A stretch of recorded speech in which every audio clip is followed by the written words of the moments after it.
Александр Карпов бір емес бірнеше рет отбасын құрған. Өзінің айтуынша, алғашқы некелерінің сәтсіз аяқталуы әйелдерінің қиын сәттерде бас тартуы себеп болыпты.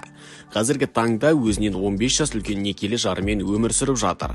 Жас айырмашылығы олардың қарым-қатынасына кедергі келтірмейді. Александр ерлі-зайыптылар арасында түсіністік пен сыйластықтың болуы аса маңызды дейді. Что я сказала, она меня поняла. Она сказала, я ее услышал.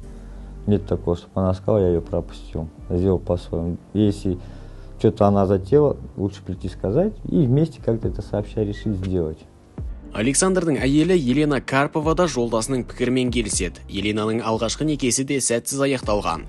Қазір жары екеуі 8 баланың ата-анасы.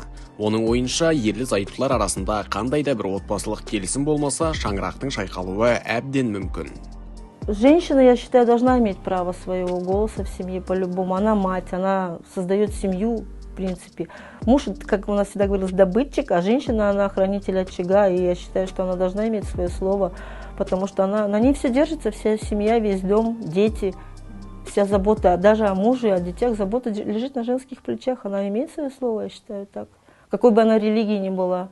Психологтарда отбасылық өмірде әйел мен ер азамат тең болуы керек, бірақ теңдік деген жарысу емес, бірін-бірі толықтыру дегенді білдіреді дейді. Ең бірінші екеуінің ойы жаңағы бір жерден шығу үшін, өмірін соңына дейін бірге болу үшін құндылықтарын, өмірге деген көзқарастары ұқсас болу керек.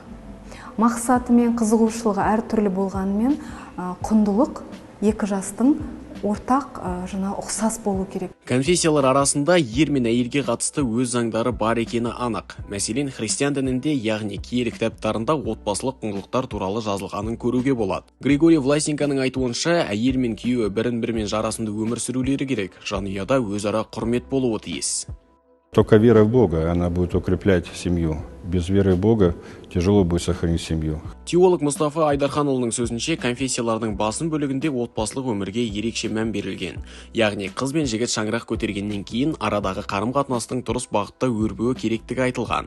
Әйел мен еркектің орны ерлі-зайыптылардың өмір сүру салты жайында да кеңінен жазылған дейді. Негізі енді білеміз, басқа да Құраннан бөлек Таурат секілді, Библия секілді, Інжіл секілді кітаптарда нақты осы жайында негізгі аяттар келтірген. Яғни ер азаматы, әйел кісі жалпы келтіреді, ер азаматын біз жараттық дейді. Ер азаматқа ұқсас ретінде әйелде де жараттық дейді. Яғни олардың да құқықтары тең деп осы Библия және Інжіл кітаптарында келтірген.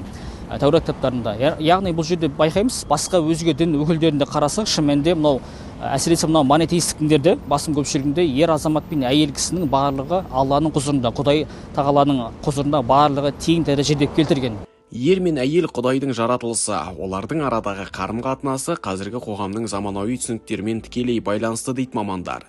Десек те, әйел мен ер адамның теңдігі олардың қарым-қатынасы әр мемлекеттің заңында айқындалған.